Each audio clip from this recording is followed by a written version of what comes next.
You're listening to The Great and Secret Knowledge, a speculative fiction podcast. I'm Jeff, and of course, Sofia. God kväll.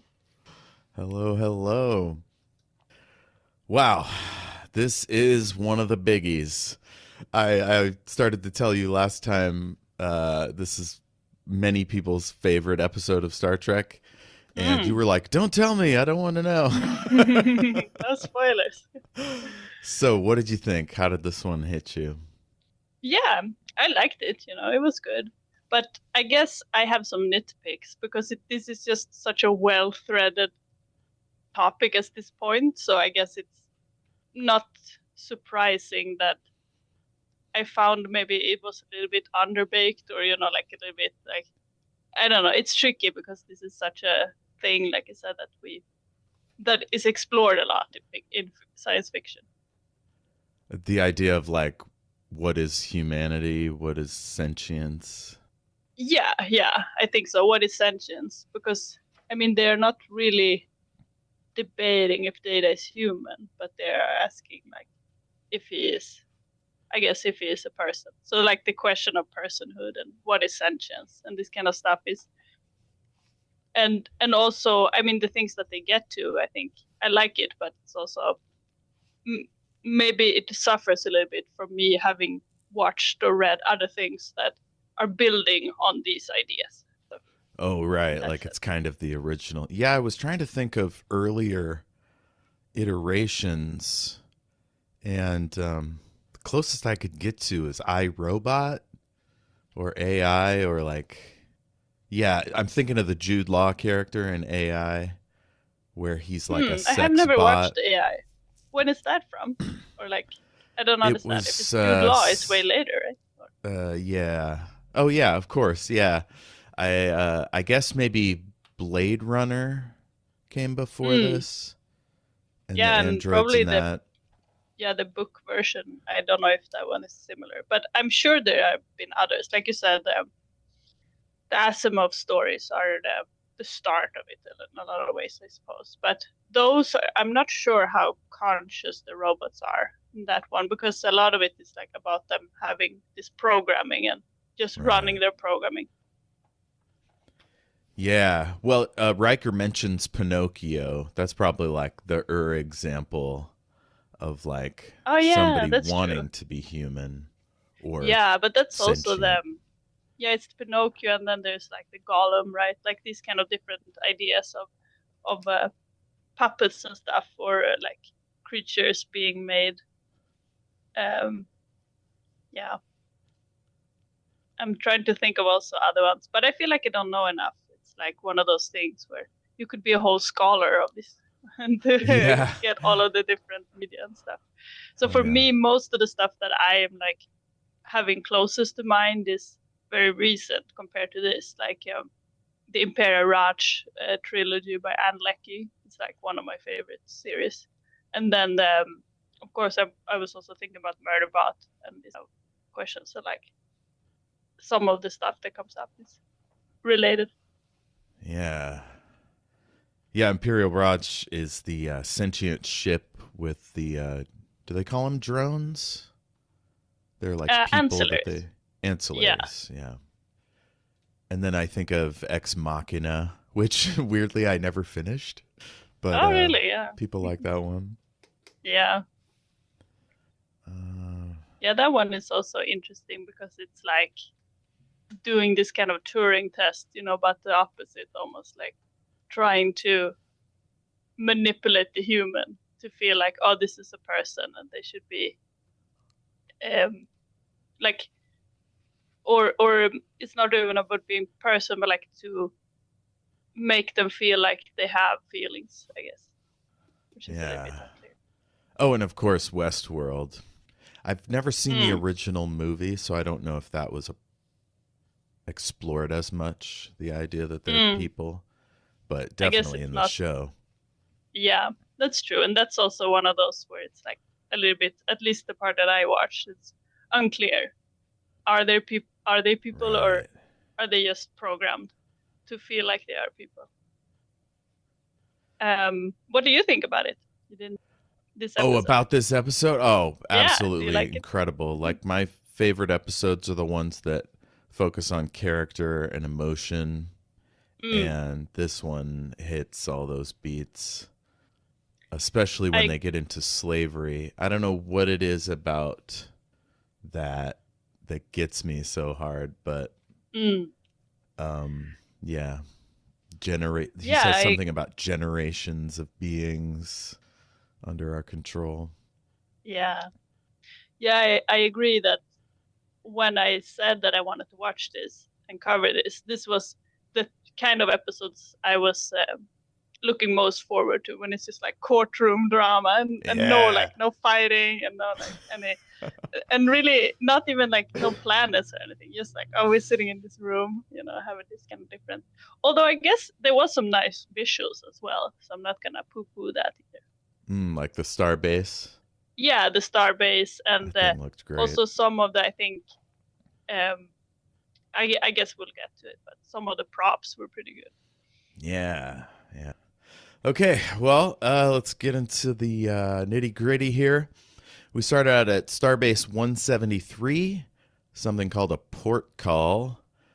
The crew's playing poker, and Miles O'Brien is superstitious. I thought that was interesting. Yeah, I just wanted to comment on the very start when they say where they're going, because I'm always suspicious, when they start the episode and they explain like we're going this and doing this, because a lot of times they will just be diverted. So I'm always like, Yep. should I bother to try to listen what were you doing? Because I don't know if that is going to be actually relevant. Maybe I will just be disappointed. But this time they did go where they said that they were going. That's right. Um, Data says something about poker having rules and predictability, and Miles Yeah. goes, "Time to pluck a pigeon." Time to pluck a pigeon. Yeah. And he has a hat. Is this a typical poker hat? I don't know. It's like Oh, his the visor. visor? Yeah, so the visor comes from, in the early days, accountants put green visors on. I'm not sure why, but that's a thing from Hmm. back in the day. And somehow it transitioned into poker. Like, but he's the only one wearing it. I don't know. I didn't look Yeah. into the significance, but it is funny. Oh, you have to know. Yeah, I like that he's always dressing up. He's like, what should I wear to the poker game? Oh, this visor. But maybe maybe it's like if the accountant worked with cash, like back in the day, maybe they had like these really bright lights, so maybe they needed some kind of visor Hmm. to, so that the light would not get in their eyes. At this like fluorescent, light bulbs or something. Yeah, that makes sense. Maybe the green like filters out a certain type of light, so it's easier to read the whatever they're reading Yeah, or that writing. could be. So right, this is a very '80s thing. Riker called them ladies, even though Pulaski is the only Oh, female okay. person. So Data doesn't understand bluffing, and they go around the table, and he loses because he thinks Riker has a flush, and he only has a two pair or something. And No. and it ends with Pulaski saying, "Let's do five cards or whatever." The man with the axe takes it all. And I was like, what the hell does that mean? Like, I know one of the kings has an axe. So does it mean that the king is wild, or does it mean that whoever has that wins the hand? No, I had no idea. I don't know enough about poker terms. Oh my god! When I was a kid, we played all the time, and Mm. I was terrible. And then I found out my friends were cheating to like fleece my brother, and I was flummoxed. I didn't know what to do. Yeah. So because I didn't like my brother very much, and I didn't know my friends were like scumbags, so I was in a weird position. I don't think I ever told my brother, but I would try to convince him to stop playing, and he had a gambling addiction. So next scene, Picard is in 10 forward, sipping on a tiny coffee, and he sees this redhead, and he's like, "Oh fuck!" And he goes over, Philippa Louvois. I thought they were in 10 forward, but they're on the starbase because you can see the Enterprise through the window. Yeah, I didn't realize when she showed up, was like, do you not know who's on your ship? She's like, oh, who's this? So that was confusing to me at first, but maybe that was supposed to be a little bit of a surprise. Yeah. So this is Philippa Louvois. It's been a few years since they've seen each other. She said it seems like 50. So we know that the Stargazer incident was less than 50 years ago. So we have some sense of timelines. It seems that they had a testy relationship. And at the end, she says, "Ain't love wonderful?" Yeah. I don't know if Picard's ever had a comfortable relationship.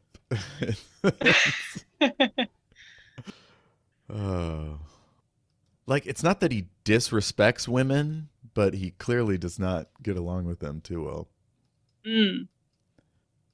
At least in a romantic context. So we get this great shot of the starbase, killer model, and then we're back at the coffee table, and turns out she's in charge of the 23rd Sector Starfleet JAG office. I don't know if they explain. JAG? Is that a thing? Yeah. Right. So in the military, a prosecutor is called a judge advocate general.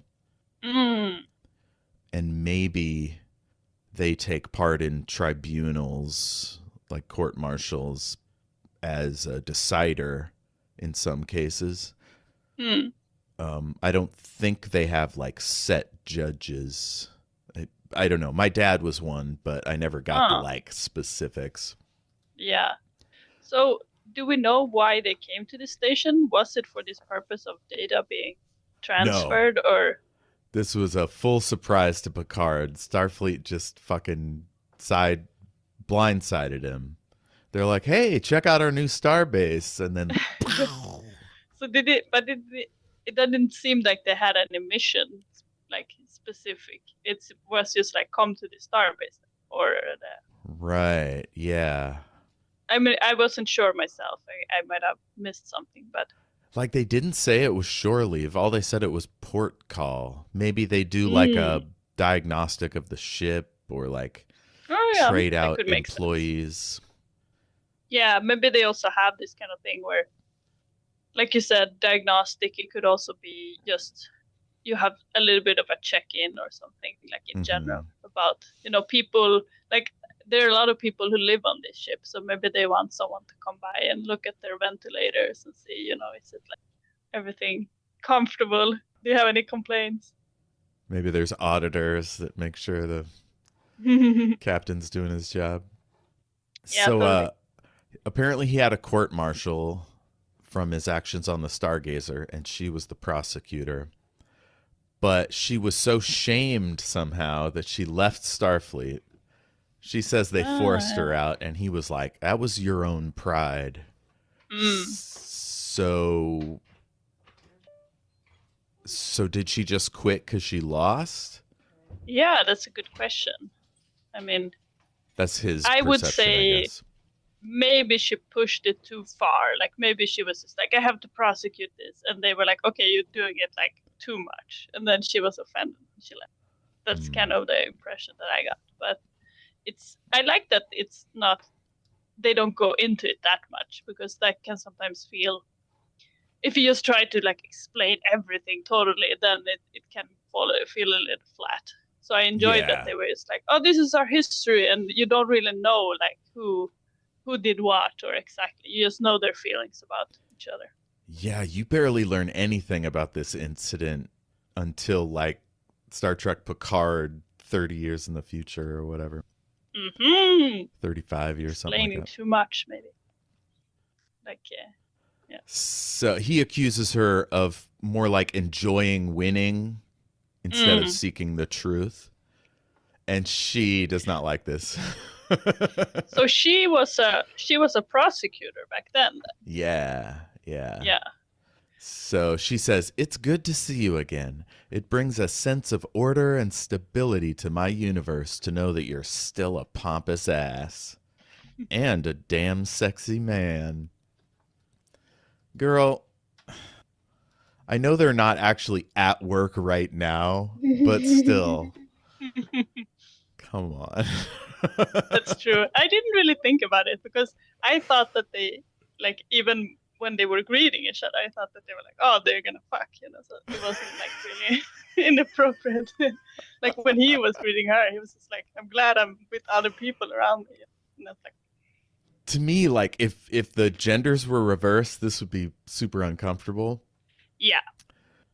I think what it suggests is that she basically what happens in this episode happened back then, that she was like flirting with him, they hooked up, and then she got a court-martial, made a fool of herself, right? I guess she doesn't make a fool of herself this time, but there's this adversarial thing. But like mixing that with sex is like not but I guess the way I saw it was that at this point, as far as I know, she doesn't have any business like interaction with him. They just happen to meet at this place, like and there is no like third place in space. You can't just be like meeting at this square. Like, so every place they work, how do you say, every place they meet is kind of like their workplace. Otherwise it would be like them meeting at a cafe somewhere, and then they wouldn't be like at their work, if that makes sense. Yeah. And I think from her perspective, they're both the same rank. There's nothing wrong with them hooking up. She's like, we could have one for old good times, or good times sake, old times sake. That's the one. Yeah. And so she's kind of trying to like work him, and it doesn't work. And then this mustached admiral shows up with this real reedy looking dude with a cranky looking expression. And it's Commander Bruce Maddox. Yeah. The admiral wants to see the Enterprise, so they come up on the bridge. Riker's with him. We find out the base is close to the neutral zone, which, as we know from that previous episode, which I can't remember the name of. Oh, the neutral zone. The finale of last season, that it's the Romulan Star Empire. I thought that was going to be a thing, but apparently this was nothing to do with this episode. Yeah, a little bit of a misdirect. Yeah. The Admiral says, Commander Maddox is here to work on your android. Please take care of it. Now, this is like this is so weird. Like we talked about how they are called to this base. And when they were called to this base, was that because this Maddox was supposed to work on data? That's what I assume. But like, why have such indirect, like, oh, we want to go on the ship, no reason. This is like, oh, we're going to work on this android. Like, why are you being so shifty about it? Right? I would call it blindsiding, but to these two guys, Data's just another piece of Starfleet property, so it's like no big deal, I guess. I but agree. To Maddox, it's a huge deal, so I don't know. Yeah, it's odd. Yeah, I feel like he would, in months before be like, I have now commissioned this, like, I'm gonna do this, you have all this procedure, now it felt it's very random thing, but yeah. Yeah. Well, and part of that is probably, again, we skip the procedures because we're watching a TV show and we want you to get caught up in a non-boring way. But in canon, it's strange. I feel like they should make some way. Like, I just felt like it was a little bit like you were talking about how it felt contradictory in the sense that they were feeling like, oh, this is not like no one is going to object to this. This is normal. But then they act so shifty. So then it seems like it's hard to understand what they are supposed to feel. And then you have this, like, when they talk about like working in Android, this is like ominous music, like no, you know, or whatever.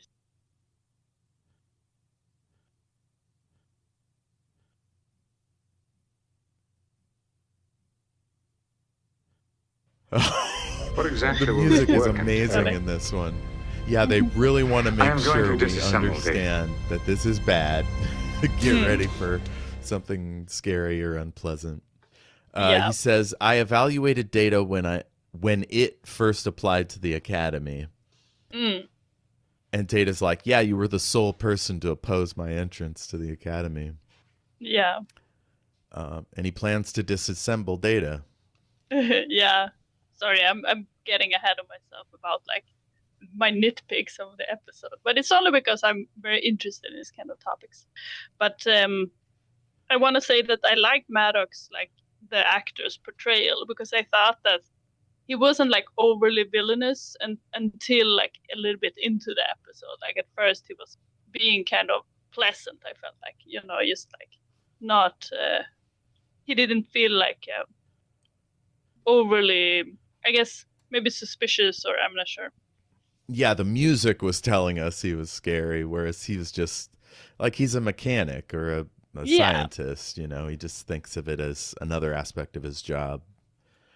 Rather than like, I'm going to take apart this sentient being. Yeah.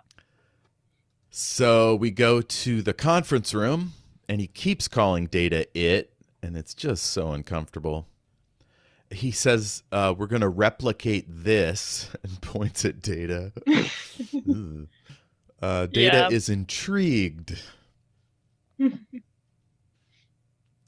it's interesting, like you said. Like, I think for me it was more disrespectful that he talked to Picard, like, you know, answering like the concerns where you really should address the person that is like, it is the one that is being discussed. Yeah, so Data's like, I don't think you've worked out the kinks. Like, basically, if you can't reproduce a positronic brain, I will not exist. Like, because he's going to dump his core memory into the computer. But, like, does that all just swirl around in the mix? Like, how do you retain the data-ness? Yeah. The guy's like, we're going to cut you up. Rebuild you. Picard asks, what are the risks to Commander Data?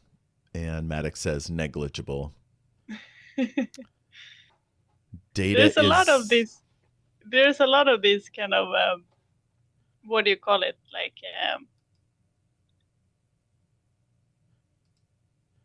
I'm not sure. Reckless scientists in this episode. Yes. Yes. So many. It's like, it's fine. It's like, you know, making all this like uber mutant children or whatever. Yeah. Like, yeah. No worries. It is like, oh, we're going to take apart the Mona Lisa to figure out how to make Mona Lisas, you know, like, well, you better make goddamn sure you can like replace every element of it, or it's a fruitless exercise. Yeah. And it also feels like so forced that, you know, can't they study anything without taking it apart? Like, I think it would make sense to be able to tell a lot by just doing scans and stuff. Even maybe you could learn even more when you're seeing it in action rather than like just taking it apart and looking at different pieces. And all of those things are things Data records, right? He could just sync up with a computer and help the computer like study his things. Like, you wouldn't even need a human involved, right? That's true. Yeah.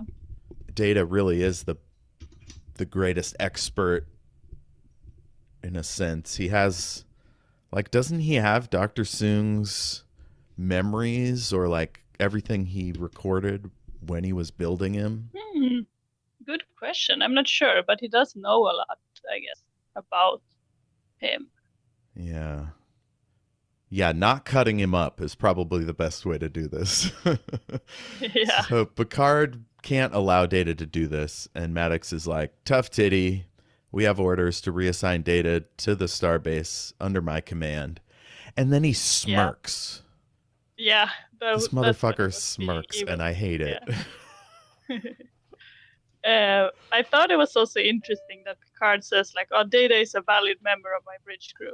Like, that is an interesting way to put it, because that kind of implies if he was not a valid member, then it would be fine. Like, if he was just like a random android, then it's like, oh, he's not valuable, so then it's no worries to kill it.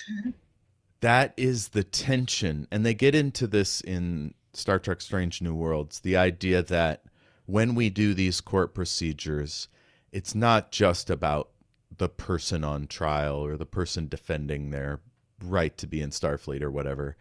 It's about everyone else who shares that origin, right? It's the people of the future, like the generations. That scene with Guinan, like, she's like, yeah, it's about more than just this one guy. That's true. But do you think it was intentional then that Picard kind of missed that? Because I would think that he would be just like, this is on principle wrong. But I felt maybe it's because he's like a little bit emotional closed off. So he's just like, no, this member is valuable. Like, it's like his way of being like, this is like. It is a. I like it because it's what a lot of us would do in this situation, is like, I know this guy, I can't allow him to be hurt. Instead of, this guy represents his whole culture or whatever. Like, you know, it's about more than just how I feel about this one person.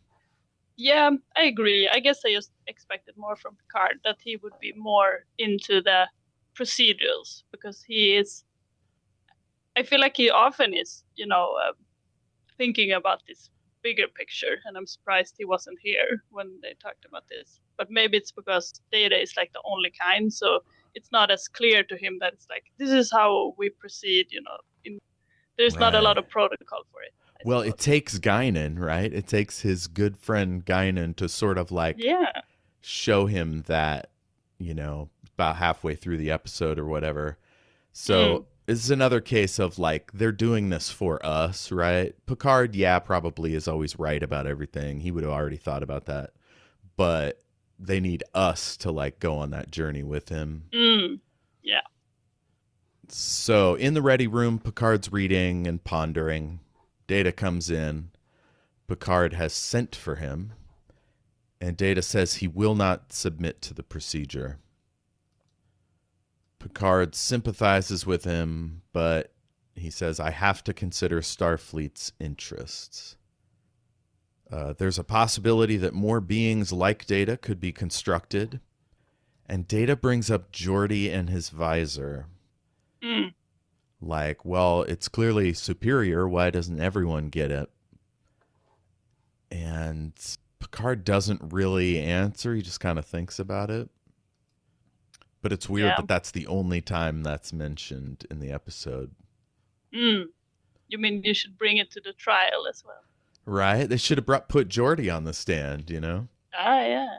So what is the point there? Is it like to say that, I mean, I understand that this is pointing out something about, you're not doing the thing that is like the most efficient, I guess. Or like, if it was just about the value of the Starfleet, then you would, like he says, then you would force all your crew to get these implants to get better vision. Right. Yeah. It's a consent thing. And it's precisely because I am not human. Ah, okay. Yeah, I see. I thought it was more about like, we have to think about what produces most value. And he says like, you you're not thinking like that in the case of the eyes. But I guess it's coming from two different directions. Then. Like you said, with the people have to agree to get rid of their eyes. Yeah. So Picard pulls up all info on the transfer of officers. And next we're in Lavoie's office. And Picard asks her help to stop this procedure. He says, I don't trust that man. Once he's got control of data, anything could happen.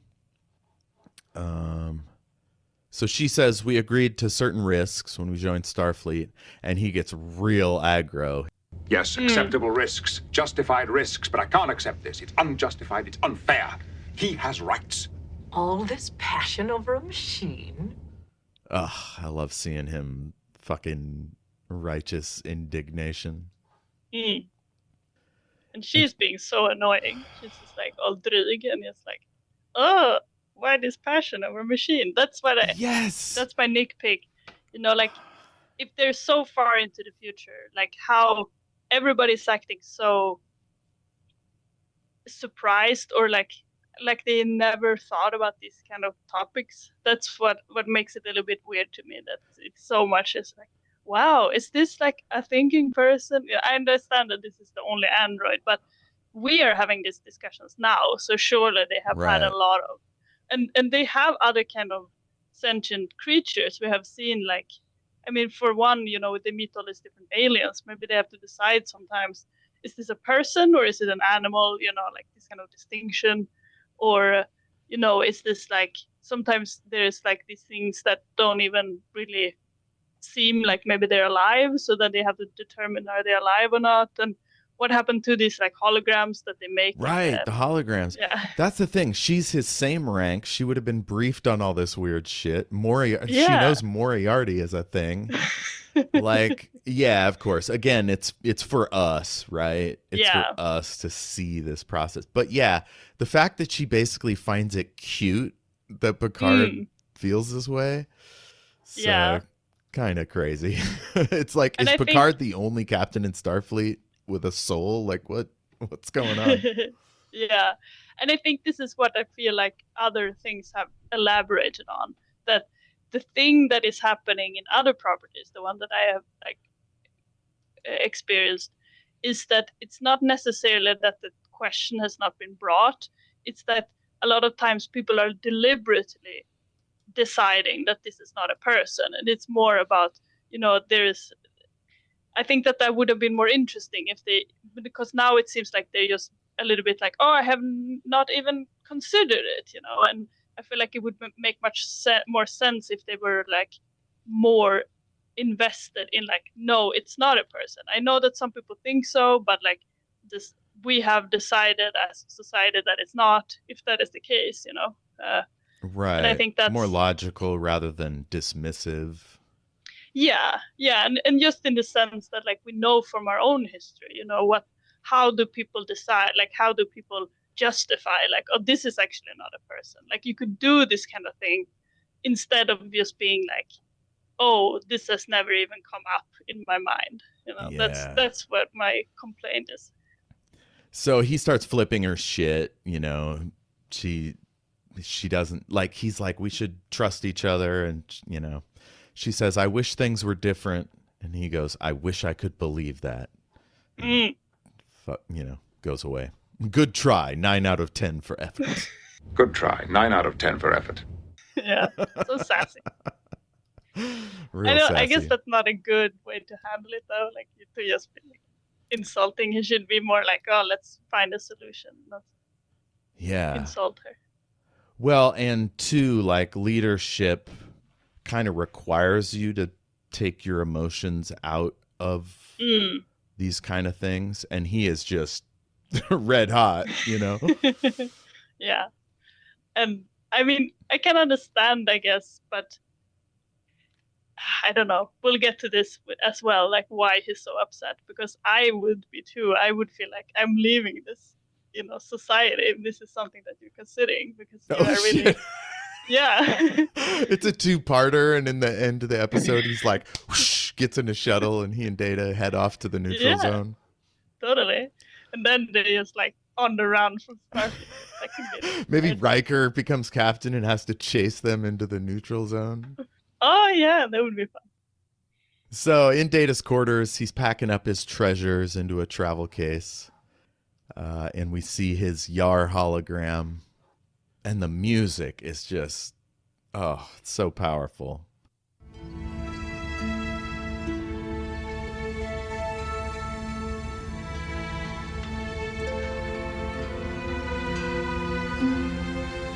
Yeah. And this is what I meant. I like the hologram, little tiny hologram. Yeah. What would you call it? A decoration. Mm-hmm. He takes out his medals. He has a book. I thought maybe it would be Sherlock Holmes, but they never tell us. They read some of it, so I guess if we knew what it was from, we could know which book it was. When in Disgrace with Fortune. Oh, it's Sonnet 29, poem by William Shakespeare. Yet in these thoughts myself almost despising, happily I think on thee, and then my state, like to the lark at break of day, arising from sullen earth, sings hymns at heaven's gate. That's nice. So they picked out the one stanza that like relates to the episode, I guess. Music gets ominous right as Maddox comes in. And then Data comes back and he reads the book to him. And he says, "Is it just words to you, or do you fathom the meaning?" And Data's like what I was thinking, which is, why the fuck are you here? Why didn't you knock? What is this? You're treating me differently from any others, Starfleet. And Maddox says he's trying to persuade Data to go through with it. And this is my nitpick. Like, Data, he thinks Data isn't sentient, right? He obviously doesn't care about his autonomy if he's just walking in. So then why would you try to persuade, I don't know, a car to like stay in the driveway? You know, that's true. That is contradictory to when he was, before he was addressing Picard much more. So really he should be going to Picard and try to convince him. Maybe it's like he sees it as a programming challenge. That could make sense. Yeah. Like if he could just kind of work like trying around to logically explain like why this is within your programming. Yeah, maybe he's like, oh, Data has this self-protective interest I have to like get around. Yeah. But he's my theory is that they all know Data's sentient, but they're lying to themselves. And so we have to go through all this bullshit until they can finally accept it. I think, and I think that it would have been better to push a little bit more of that, like to have something a little bit more like you said, that they are just being, I don't know, maybe it's tricky. I guess the problem is that there's only one android, because a lot of the time when you see what this kind of depersonalization that people do, it is connected to that there is like a broader societal impact. You know, you're probably not going to have a lot of pushback when it's just one, but then if it was like, you know, 1,000 androids, that's when people are going to be like, oh, you know, but they are not actually people, like they are superior or not inferior. Yeah I'd love to have seen a scene where like Geordi and Wesley and I don't know, even Worf like try to get to Maddox and be like, you can't do this, there's only one of him, like we need him, you know. Obviously there's not time for that, but I think because of the relative ranks, like they can't confront a commander and be like, you have to do this or that. No, that makes sense. And I wasn't gonna say that it's efficient storytelling, like that Data talking about, you know, not having time, because Data tells Maddox at this point that he has resigned. So we don't actually see Picard talking to Data about resigning. Right. It could be that Data has decided this on his own, but I think that was nice to like skip a little bit and not have it be restated. Yeah, maybe it took like a week and all his friends are like, you can't do this, Data. We need you. Yeah. But we skip all that. He states that Maddox can't record the essence of his life and memory. Maddox is like ineffable quality. Like, he just doesn't get it. Data says, I am not under yours nor anyone else's command. I have resigned from Starfleet. He says, when Dr. Soong created me, he added to the substance of the universe. Yeah. I think it's a very interesting perspective, because it's not really saying, he doesn't state a personal, or he does state a personal feeling, but it's almost like, okay, this other person wanted me to be alive, and therefore I have to be. Or not even that, but like he is, I can't even really explain, put it in the words, but I think that it was an interesting way of putting it that feels very much not human. Yeah. What's so powerful for me is to see somebody with no emotions also passionately defend their right to life. And I was trying to think, like, have we seen this in other media? But like in Blade Runner, the androids have simulated emotions. So like when they're trying to advocate for themselves, they can draw, like, it's a closer parallel to stuff in real life. You know, like if somebody was Jewish or black or whatever and trying to say, like, I'm human, you know, like Shylock in that racist Shakespeare play. I haven't watched much Shakespeare. Shylock, Portia, what is that thing? Merchant of Venice. Oh, okay. But he's human, obviously. He's like, you know, you're going for your pound of flesh and all that. Oh, if am I not human? Do I not prick me? Do I not bleed? Ah, okay. Whereas here he has no emotions, so he just has to use logic. Yeah, and I would argue that he does have emotions, and then, like, when he talks about this kind of quality of the memories, I feel like that's like the emotional aspect of it. That's what will be missing if it's just like this kind of, but it could just be that he means like the context will be lost if it's just like put down into this kind of facts, like he said about the poker. You know, if all he has is like, oh, I know everything about this person, but you don't have the context of when you learn the different things, then you lose some of the experience. And just the way that he states that, like, his maker made something good, and that he has like I can't think of words today. I have a quote here. He says, if by your experiments I am destroyed, something unique, something wonderful will be lost. Like, to keep him whole honors Dr. Soong's work. Yeah. And I would argue this is an emotion. Like, he has a desire to value his maker's work. But it's such a roundabout way to be like, I value my life, you know, because I find it important. This is like, no, like, I find this other person important and he made me, so therefore, like, yeah. So I like it. And it's hard to separate, like, is he displaying suppressed emotions, or is he appealing to the emotion of humans who can't divorce emotion from logic? Like, we're much more swayed by stories. Yeah. That sort of thing. That could be, but then that's boring, because then you can never trust anything. Like, that everything that he states could just be something that he does for manipulation of the humans. Right. So once again, Maddox is clearly emotionally invested in this, even though he's trying to act like it's just a work thing. Yeah. Next, in Louvois' office, Maddox rants at Picard. Louvois says overt sentimentality is not one of Captain Picard's failings. Trust me, I know. Maddox says Data can't resign. Picard says he has rights. And Maddox is clearly invested in his own achievement over everything else. Yeah. Louvois challenges this.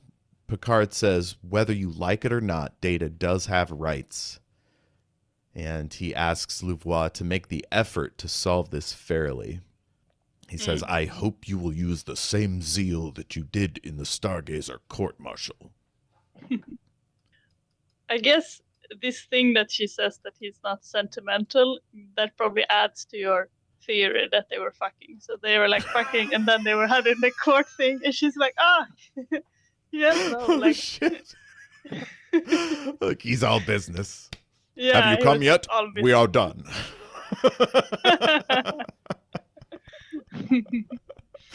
Yeah. All right. So, go ahead. Just that I feel like, how is this not defined at this point? Like, they just like, oh, is he property? Is he not property? Like, or does he have rights or not? Like, they seem so unsure. I think that this felt a little bit weird. Like, when he applied for the academy, that should have been the point where they're like, is this an individual? Like, apparently he can make a choice to apply for this, and we can like accept him. And then it does seem weird that this comes up. I think it would have been made much more sense to me if Maddox have somehow come and he said, I know that previously it was ruled that Data was an individual, but I have now new evidence that shows that this is not the case, because it's 21st century law, which I don't know why that is applicable. Which year is it now? Do we know? It's been 25 years that he's been in the Starfleet. Oh, no, I just mean because they reference this early 21st century law. Oh, they are in the 24th century. It's like 2370 or something like that. 2380. Yeah.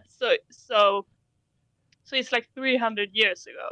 Imagine if we were like, oh wait, that's what you have. That's so fun.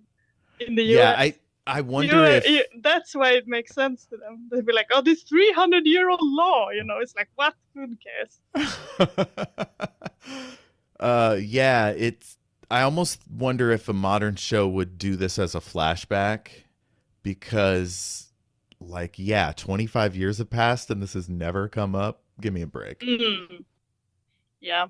So in 10 Forward, Data is receiving gifts, and Pulaski is right next to him smiling, which I thought was pretty interesting. Like, she's doubted his sentience for 8 episodes now, and here she is, like, one of the gang, Wesley's like, you're supposed to rip the paper, and he's a keep the paper guy in a post-scarcity universe. Like, very odd. Yeah. And that was very funny when he is done unwrapping it, and then he rips the paper like He's like, oh, fine. Wesley wants me to rip the paper. Yeah. Geordi's bumming out. He says it's not fair. And Data says, as Dr. Pulaski would at this junction remind us, life is rarely fair. Geordi's like, yeah, that doesn't help, Data. Data goes, I shall miss you, Geordi. And fucking LeVar is this. I want more LeVar in this episode because he is killing it. He does that thing where you like acknowledge what the person said, but like you're not into it. He goes, yeah, me too. Take care of yourself, Data. It's just clear that he loves Data and doesn't want this to happen. Yeah. I shall miss you, Geordi. Yeah. Me too. Take care of yourself, Data. I was crying at the coffee shop like so many times. It's probably worse because I know where this is going, but man, that Geordi scene. So back in the JAG office, Lavoie is saying that the precedent, this is where she says the 21st century precedent, tells her that Data is the property she talked about a precedent? I wasn't sure. She said some kind of act. Oh, it was like a full-on law. It wasn't just a court thing. Yeah, I wouldn't know. It said something like the Act of Cumberland. So is that then the President Cumberland? The Acts of Cumberland passed in the early 21st century. That was probably like AI computers, and they had to figure out if they were sentient or not. Yeah. Which I guess is enough of a precedent to make this ruling. But Data is brand new, right? Like Data is his own unique thing. So it shouldn't apply. Yeah. Which is why Picard is so mad. He's pacing around. Yeah. And this is what it does seem like it's too old of a law to be relevant. But I don't know. It's interesting. Like I read this other book that I mentioned before. They're called Game Changer. It's not the one with the hockey. It's a sci-fi one. And in that one, they talk about like they have this thing with the AI and stuff, and there is this one person that they think maybe is an uploaded consciousness, that they're like, oh, he has been uploaded from a brain, into the internet pretty much. And then, the one of the persons is like, okay, he has rights. Like there are already laws for this, because all of these rich people made sure that there were laws in case they would ever be able to upload their consciousness. So even though this not exist, they have already prepared, like, yes, this person will then be a legal person, and then they're kind of like, oh, really? Yeah, okay. This has already been established way back. The Elon Musk loophole. Yeah. So maybe it's a little bit like that, but I feel like still be like 300 years is pretty long to not update this regulation, especially like you said about the Moriartys and such running around in the internet. Yeah, I mean, it's kind of how like there are still so many like quasi laws, what we call common law, that direct a lot of, at least in English speaking countries, like they have the stuff that goes all the way back to the Magna Carta, 1066. That's what I mean. That's why the story makes sense for you, because your laws are so old. Like in Sweden, we don't have 300-year-old laws. That would be silly. Like it's way too old. Yeah. Maybe your Congress didn't challenge your monarchy until much later. I don't know when that happened, but it happened a long time ago in England. So if Picard challenges the ruling, she'll have to hold a hearing. And because she doesn't have a staff, she has to use the next available ranking officer to be prosecutor. And Riker's like, I don't want to do this. He says, I can't. I won't. Data's my comrade. We have served together. I not only respect him, I consider him a friend.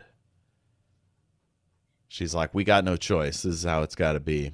And if he doesn't do it, Data will lose. Yeah. I think there would be some way to solve this, like bring in another ship or something. But I do like it. I think it's good for the story. Right. There's no reason why there's a time pressure. Yeah. Like, other bring it to another court. Well, like, other than they don't want the Enterprise to go to a next mission and risk him being destroyed. But, like, you brought that admiral here. Fucking bring a bunch of lawyers, That way you won't have to have his colleagues be in charge of this. Yeah, I agree. It seems like they would be a little biased. Yeah. And don't they need a jury or something? Is it just no judge? Jury? Because you're just talking about like she says, Data is a toaster. What do you need a jury for a piece of machinery? I feel like there are juries. Like if people are caught speeding in Sweden, there's a jury there. Like as far as I know. Yeah, like not if they challenge this. A lot of times people are like, no, I wasn't speeding. I don't want to pay this ticket. Then if you go to court, there's a jury there, as far as I know.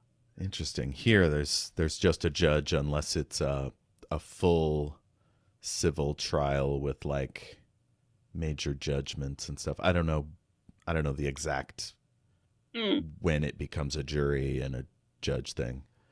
Yeah, me neither. So she says Data is a toaster, and that's going to be it. And Riker says, I see. I have no choice but to agree. And she's like, well, you better do your damn best or a ruling will stand. And Picard's like, Yeah. you don't have to remind us of our duty. You just remember yours. And the music is like, "Mrrr."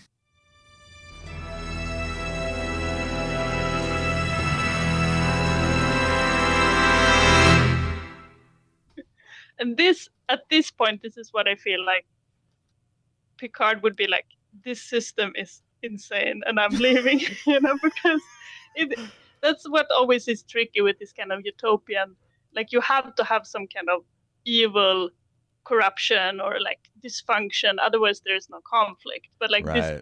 this does not, like it seems like super evil that they're just like, oh, you have to do this court, and like you said, it's not at all a good court, and this person's life could just be ended because they are such a hurry to do this. Like in reality, there would be, you could appeal it and like do all this thing, but now the military system, because this is written and produced in America, where the military, their court system is very much like this. Like you might just have the one judge.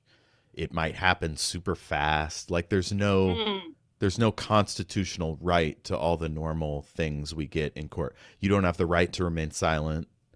What kind of crimes can they prosecute? Can they like prosecute you and like kill you? Is the court, that's the military yes, it's court rare. Mandate. It's rare but they do have the death penalty. If it's in the heat of battle, they can summarily execute you without a trial. Yeah. For certain offenses. Yeah. I could see that. I mean, that's one of those things that are always a question, like you said, in the heat of battle, like what are you allowed to do and not? But I guess it's interesting, like, because he resigned, so apparently you can just resign, because that's not always the case, like sometimes it's like, no, you're serving for this amount of years, like you have agreed, you can't just leave at like within the hour. You have a tour of duty, like probably minimum 2 years at a time. Yeah. But in this utopian future, they don't have that. If you are sick of the job, you walk. There's no penalties.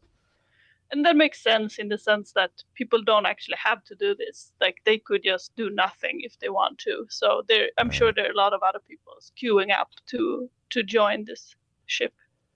But yeah, one thing that sucks about this style of justice, quote unquote, is that it heavily benefits ranking officers, which is why so many sexual assault cases are thrown out, or like penalties are minor, because higher up in the chain, like if your commanding officer abuses you, like they respect the chain of command, and like they're usually all men. A lot of them know each other. There's a lot of opportunities for corruption, whereas this isn't quite that. So in the ready room, Data comes in. Picard says, you can't resign. And Data says, from limitless options, I am reduced to none, or rather one. And Picard says, no. Or running, Yeah, he doesn't say that.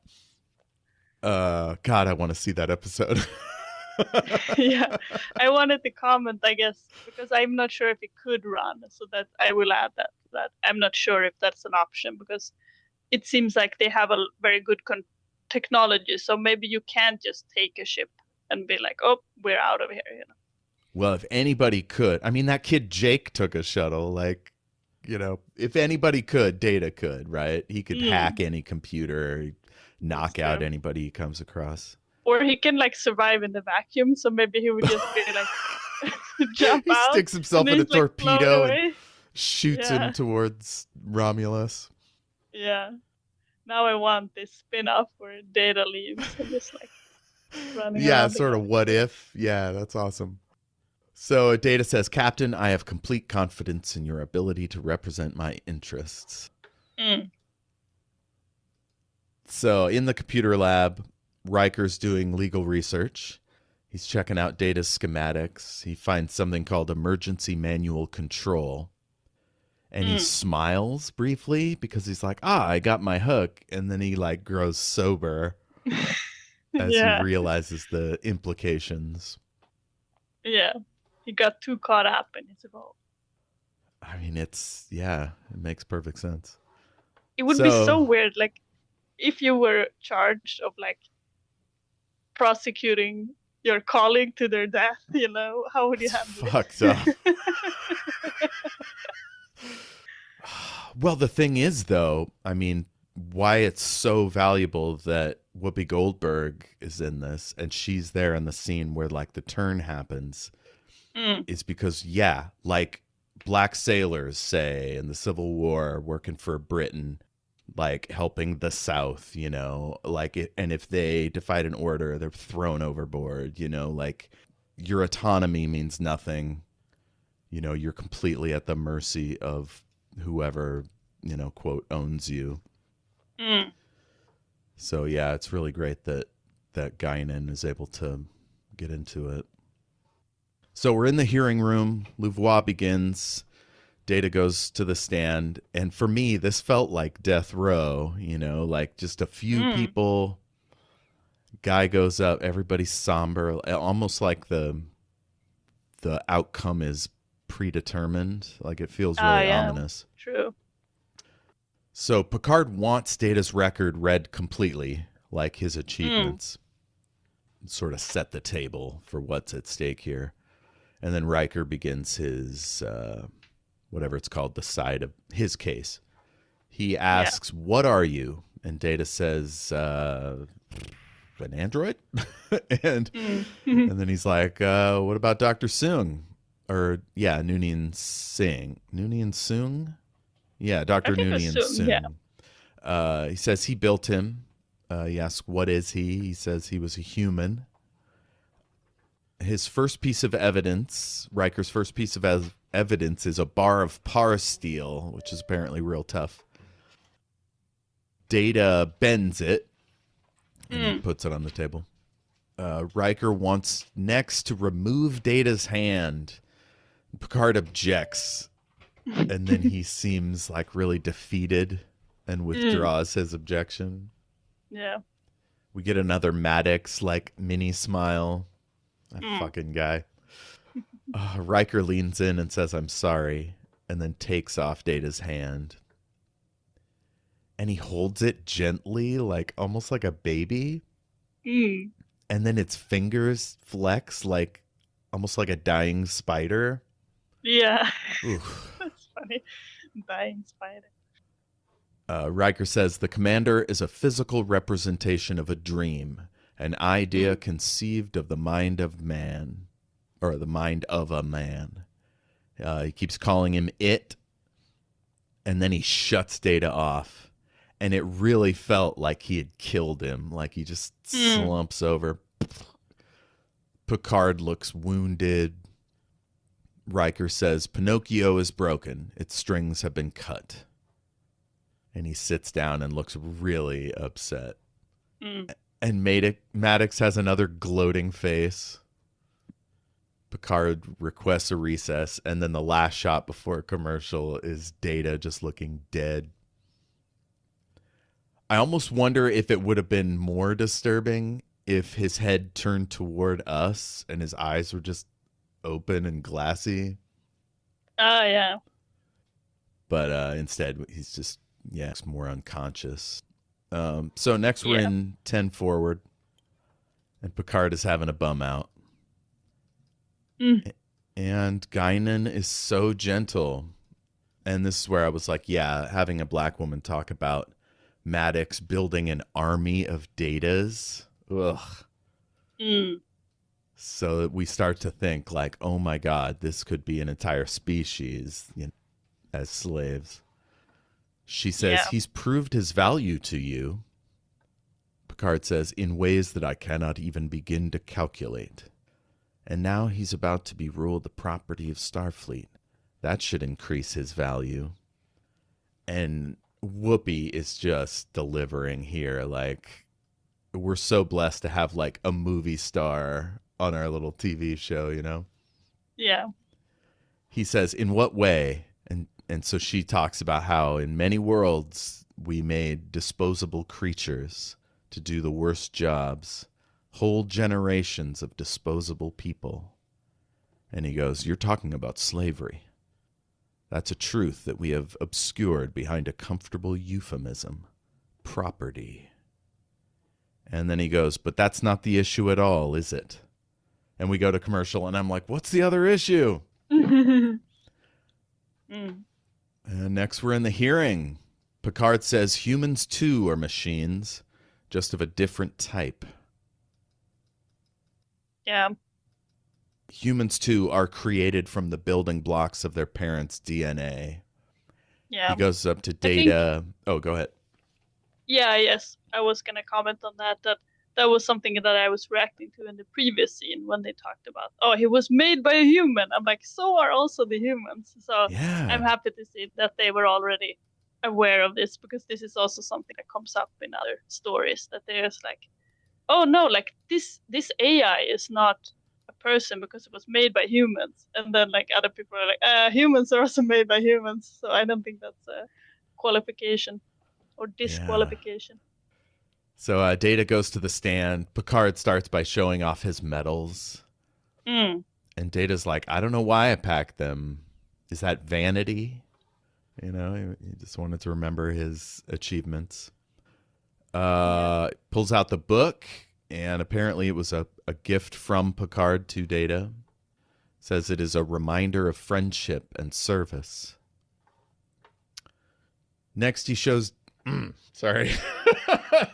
Just thinking about it.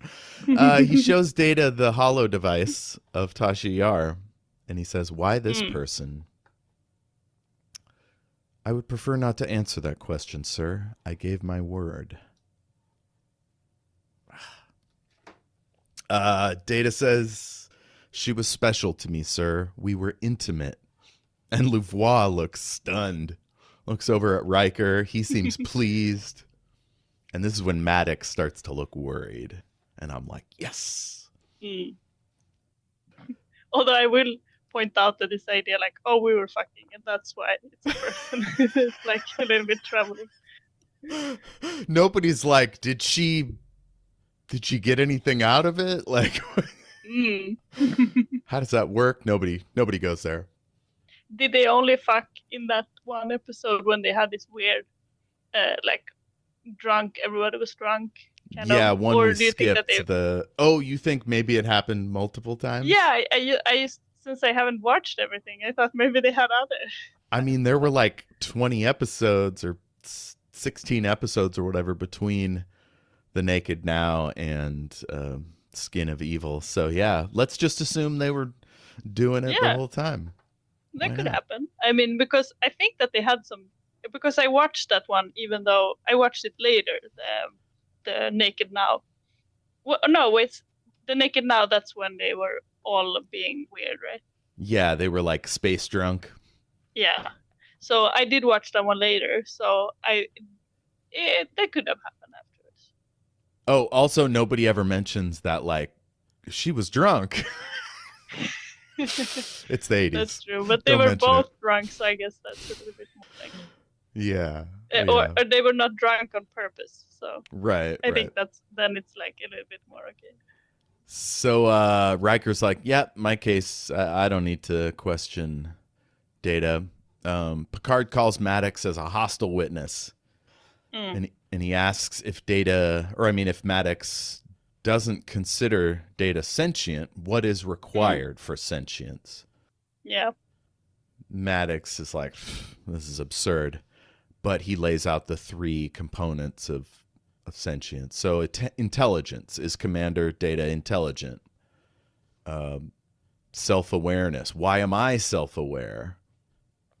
He asks what Data is doing now. And Data's like, I'm in a hearing to figure out if I'm a person or property. And Picard, quotes him, my rights, my status, my right to choose, my life. And Maddox is starting to shift, right? His face is like doing something new. And so I started to wonder if Picard is actually convincing him. And he's like, what do you think of Data? And he goes, I don't know it well enough to like or dislike it. And this is when Picard busts out the Guinan kind of argument. How many will he make? Went a little bit fast. I didn't Sure. have time to comment on the other stuff. Because I thought it was interesting. At first, he says like, "You should prove that I'm sentient," and I wanted him to keep going with that, like prove it, because I felt like he let him off the hook very quickly. He should have been like, "No, like prove that I'm sentient," and that because that's how you show that it's very hard to prove that Data is sentient because. Yeah, he just gives a very almost rote answer. He's like, let me get to the point here. Because you are conscious of your existence and actions, you are aware of yourself and your own ego. Yeah, but he's not proving it. He's just saying. He's just claiming. He's just saying, "Oh yeah, you are this." Like, okay, what is your proof for that? How do you prove that I am in fact conscious of my self and my ego? Yeah, it's almost like that's implied. Like it's just settled law that like we're humans, we're sentient. Oh yeah, I guess it's just all humans are this. But I don't know. I just felt it was a little bit weird that he asked him to prove it and he didn't prove it at all. So yeah, he could have milked that more. Yes. So Picard asks, how many will he make? He says, a single Data is a curiosity, a wonder even. But thousands of Datas? Isn't that becoming a race? And won't we be judged by how we treat that race? Tell me, Commander, what is Data? And he starts going really hard. If he has consciousness, what is he? Do you know? And then he turns to Riker. Do you? Turns to Louvois. Do you? Well, that's the question you have to answer. Your Honor, a courtroom is a crucible. In it we burn away irrelevancies until we are left with a pure product, the truth, for all time. And he starts to lay out the stakes. It could significantly redefine the boundaries of personal liberty and freedom, expanding them for some, savagely curtailing them for others. And he starts to go into servitude, slavery, and he says Starfleet was founded to seek out new life. Well, there it sits, waiting. You wanted a chance to make law? Well, here it is. Make it a good one. And she rules. He is not the property of Starfleet. He has the freedom to choose. Yeah, and I like that in the part of it, it says like it will reveal what kind of people we are.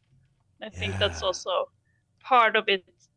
Maybe not as relevant to this one because it's clearly is also about the rights of these potential androids, but it is something that is also relevant in other laws. It's like what you do as a people is also about you, not just about the person that you're doing it to. Right? That's the argument that persuaded me to be against capital punishment. Is like, yes, it's important to respect human life and human dignity, but also it cheapens and distorts our own humanity to take it away from someone else when we don't have to. Yeah, it's about like what should we allow the state to do? It's a similar thing. Like, should the state be allowed to kill someone when, like you said, there is no danger to keeping them alive? Yeah, I could go on and on about capital punishment, but maybe it comes in a different episode. Yes, absolutely. So Maddox goes up to, or Louvois talks to Maddox, and he says he's remarkable. And she goes, you didn't call him it. So he was convinced. Kind of. Yeah. Next, in the conference room, Riker's bumming out by the window. No, but Data also talks to Maddox before he leaves. Oh. He says like that he's interested in like if he actually gets better at this, he's like, then you can do this to me, So I really enjoyed that because he doesn't take it at all personally. He's like, yeah, you're methods were flawed, but if they were better, we could do this. And I want to create more androids. I love that, because essentially, to extrapolate Picard's argument is the certainty that there will be many more datas in the future if the science works out. Yeah. And then they also are fucking not the data, but like the Picard and the other. That's also part of the resolution. I mean, he just asked her to dinner. Yeah. Oh, shit. So in the conference room, Riker is really struggling. And Data's like, hey, we got a party going. And he's like, I shouldn't be there. And Data's like, that action injured you and saved me. No, you missed the joke. That is so funny. What's the joke? Like, Data first says, like, because you failed at your task. And that's saying that's why he's sad. And that's so funny. I laughed so much. Well, it's funny, like, because it's a thing we do. Like, if we lose at something, sometimes we'll bum out. Yeah.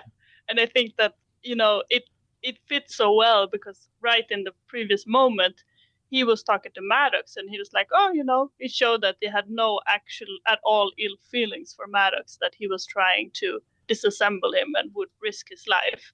And then when he talks to Riker, it's the same. He's just like, oh yeah, you're sad that you didn't get to be able to convince them that I was to be disassembled. Like, he has no. And it's like, it is very funny. Yeah, Riker's like, no, God, no. I came that close to winning, Data. I almost cost you your life. And Data's like, well, if you hadn't prosecuted me, I would have died either way. And he says, that action injured you and saved me. I will not forget it. And Riker says, you're a wise man, my friend. And the last line of the episode, Data says, not yet, sir, but with your help, I am learning. I kind of want Data to be my therapist, because he would just come to him and he'd be like, logically, like, you have nothing to be guilty about, He would always I feel like he would always find some kind of logical reason that you could, let yourself feel better. Yeah, I mean, that's the attraction for so many people of, like, using ChatGPT as their therapist, because they think it's like Data, when in fact it's completely flawed, whereas Data is more or less perfect. Yeah, like, I guess Data wouldn't lie to comfort you, right? Or do you think that he would just say something to be like, oh, this will be like a good logical thing for this person? Maybe, yeah. Maybe there's an episode that I can't recall where he, like, tries to lie and, like, as an exercise to be more human, but I can't think of one. Yeah. I almost feel like I've seen it, like some kind of deception thing. I guess the closest I can think of is when he is, like, laughing at Geordi's joke. And he's just like, oh, I will laugh at your joke. It's just like, ha, ha, ha. I guess that's kind of deception. Oh, shit. Now I have to put that clip into the episode.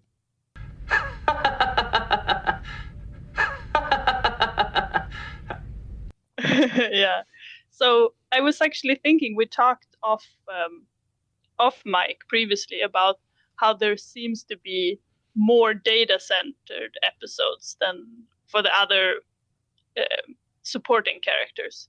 So I was wondering, do you like that the case, or have we just been watching more data episodes? Or do you feel like there are more data-centered episodes in general? I don't know the numbers. Like, I know we have a lot of Worf episodes. We have fewer Geordi episodes. Mm-hmm. We have a few Wesleys. But yeah, I think Riker and Picard and Data get more solo or, like, singularly focused episodes than the others. Troy and Crusher certainly get very few. Pulaski got that one where she was getting super old. Yeah. Uh, Yeah, we have only watched one centered on Troy, I think. No, two. The one which she is like having this weird.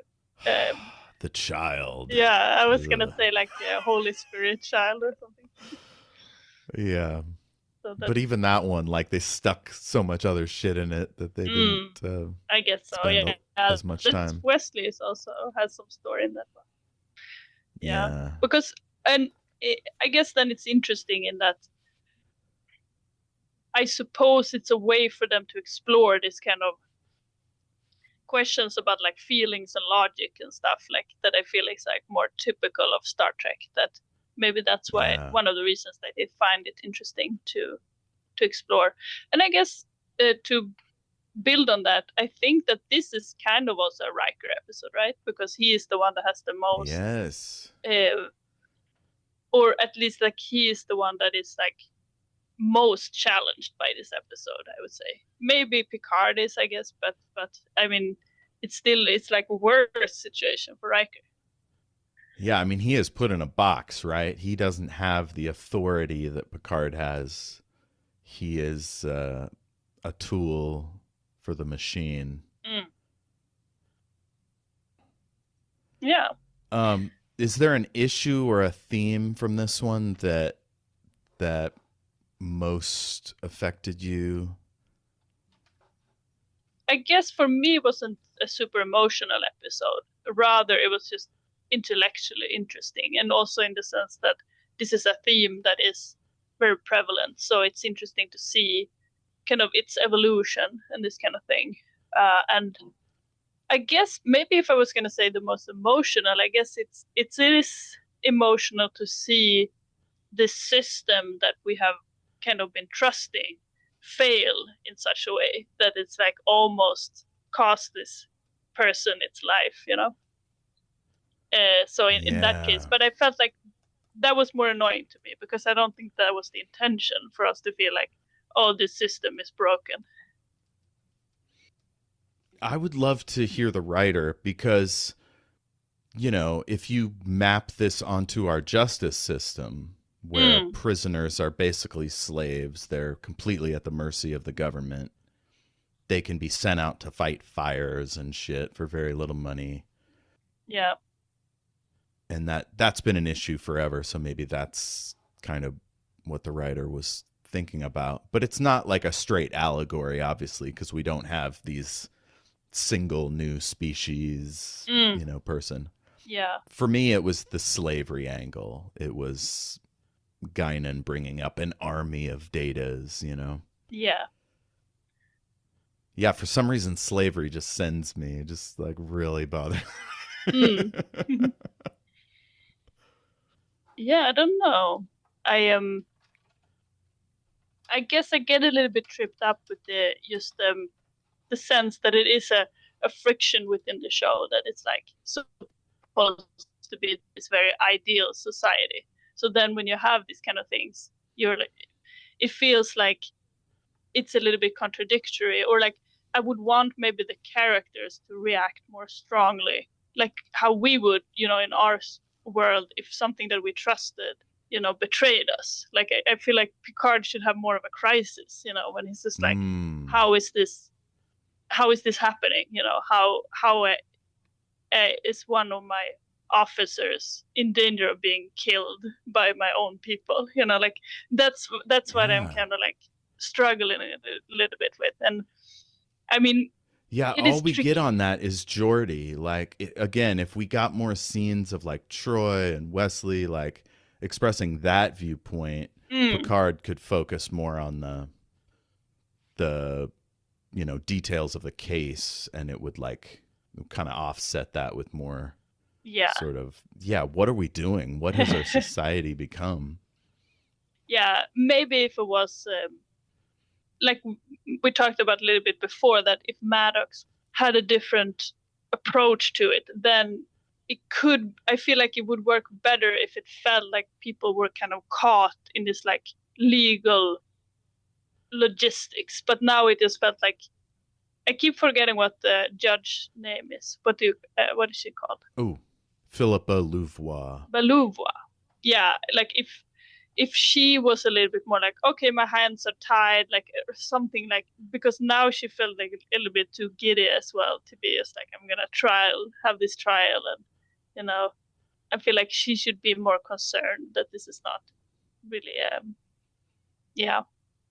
But I don't know. Yeah, I think that's why they focus on that whole thing about how she loves to win rather than, find the truth. Yeah, I suppose so. But it is tricky because maybe the problem is that these kind of questions, like when these kind of topics are explored, usually in my experience, when these topics are explored, it is in this kind of very dystopian settings in a lot of the time, because it's like it's always like needed that, because I feel like this question would come up really fast, and you would have to be very specifically curtailing this kind of question of personhood in order for it not to be a thing. Like we talked about, when Data was admitted to Starfleet Academy, that's when you're kind of making this choice. Like, okay, this is actually a person that can apply and that can be an officer? Because surely if they are an officer, then they are a person. And I think that, like, then it becomes a little bit like, normal in this kind of stories, that's the point where it's kind of like, no, you're not a person. And then you kind of already must have a society that is this kind of gatekeeping about personhood, which I don't feel like this society has been depicted as. Okay, so I checked out some bad reviews on IMDb. Yeah. The 1-star review is, the title is poor writing. Set that aside. But their one major gripe was that Data was found. He wasn't made by Starfleet. So he shouldn't be bound by these rules. That makes also very sense. And then the 2-star review I found. But maybe it's legitimate salvage. They found him and then it's like, oh, this is ours now. Oh, good Expanse reference. But yeah, this one, a premise fundamentally mismatched to the series. Their gripe is yours, that the Federation, what do they say here? The Federation is already an evolved society, exploring the galaxy in an evolved age. So what are we doing here? It turns out they're not evolved.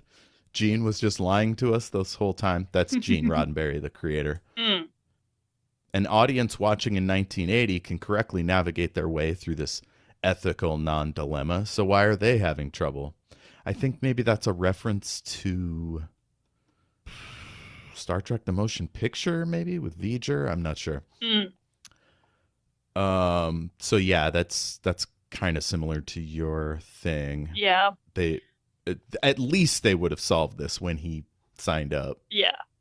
I think that's it. Yeah. It's because I think that's what I struggle with, that I like the episode and I like the premise, but it doesn't fit in this show. If it was another type of show, then it could have been interesting. But now it feels a little bit too much. Too much implications about this society from how they handle this. Yeah. Gosh, I wonder what it would be like as a flashback episode. To see a young Data, like young Picard, I don't feel like it would work as a flashback either, but it depends. But like, I feel like you have to have all this history in order to make this kind of emotional argument for why Data is a person. At the same time, we have all these people that are questioning Data's personhood. So I think that there is a little bit of this kind of like, does he have a soul? This kind of thing. But I suppose that is different from like this kind of law question, if he's a person. And I think that there should be something a little bit more like, it should have been settled earlier. Yeah, I'm just repeating myself, but I think there is a lot of different nuances to it.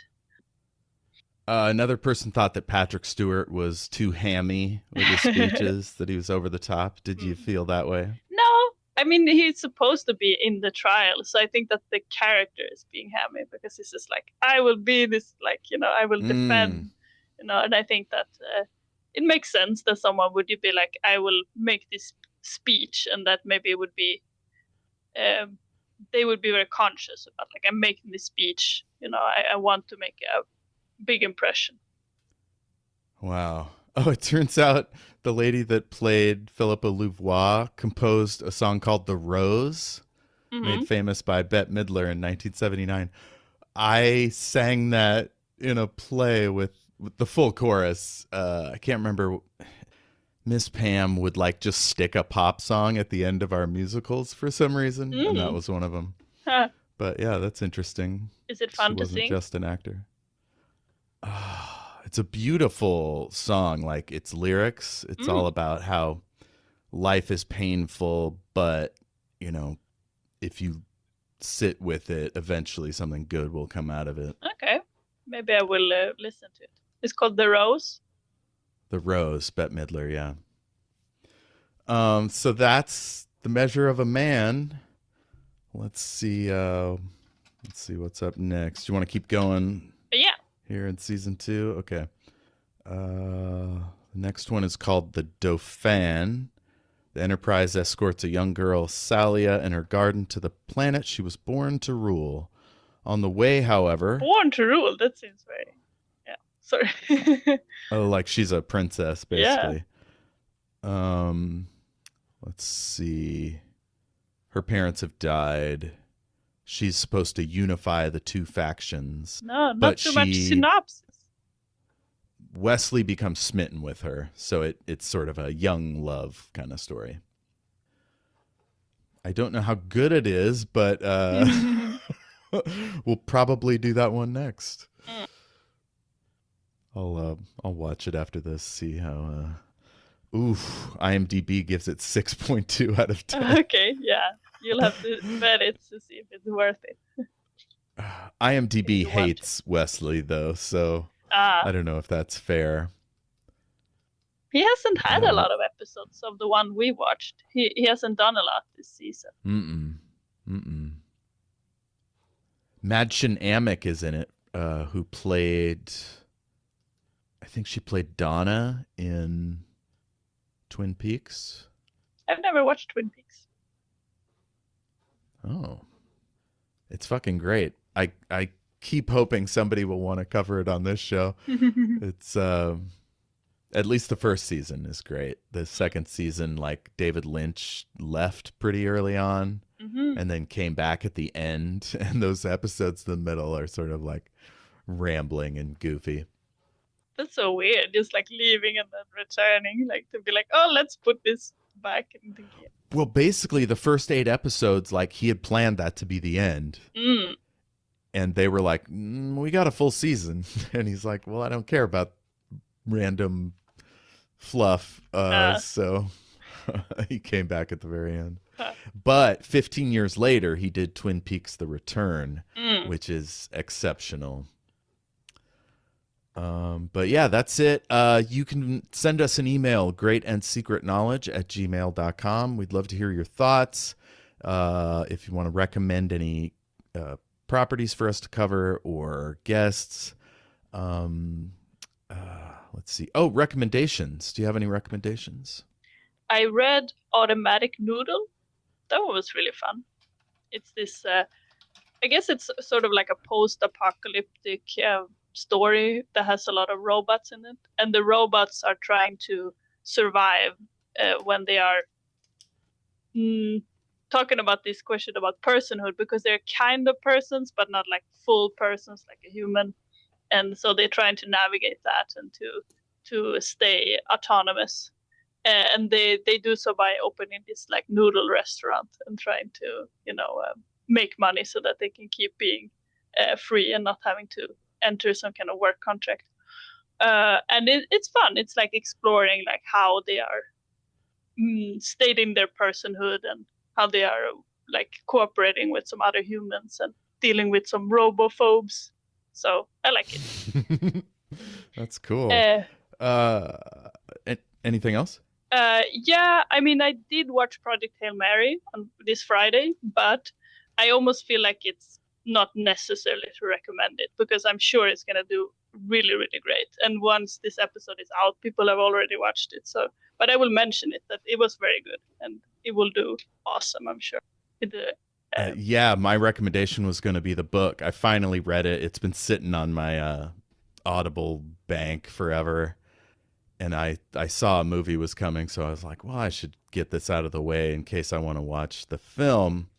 And it's fucking great. There's like a little twist halfway through that blew my mind and changed it completely. Like I thought it was just The Martian with amnesia, and it like turns out there's way more to it. Yes. So I highly recommend it. And yeah, I'll probably watch it tomorrow.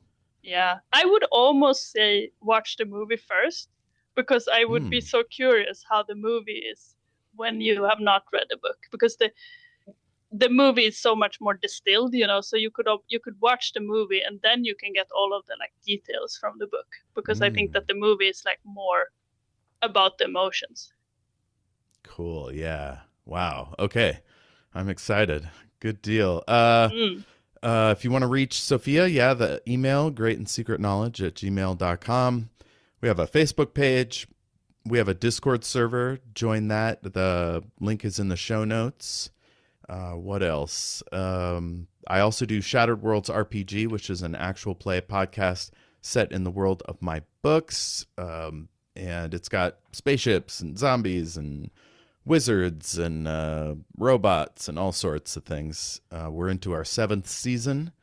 So if you want to start that, either just start in season 7 or go back to season 5 when these characters joined, when our current players made new characters. And if you like it, go all the way back to season 1.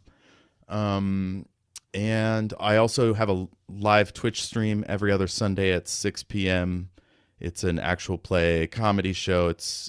I mean, they're both comedies, but this one's more explicitly goofballish. But right now we're playing a post-apocalyptic D&D kind of Western style adventure. Right now we're in a bit of a 7 Samurai situation, I think, where we have to like protect a village. So yeah, we're having a lot of fun over there. And all those episodes are archived at youtube.com/omniversalescapades. And I think that's everything. Oh, I'm all over the internet at El Jefe Tacoma. Yes. Okay. Like, rate, review, subscribe, follow, all that jazz. And we'll see you next time. Now, the decision you reach here today will determine how we will regard this creation of our genius. It will reveal the kind of a people we are, what he is destined to be. It will reach far beyond this courtroom and this one android. It could significantly redefine the boundaries of personal liberty and freedom, expanding them for some, savagely curtailing them for others. Are you prepared to condemn him and all who come after him to servitude and slavery? Your Honor, Starfleet was founded to seek out new life. Well, there it sits.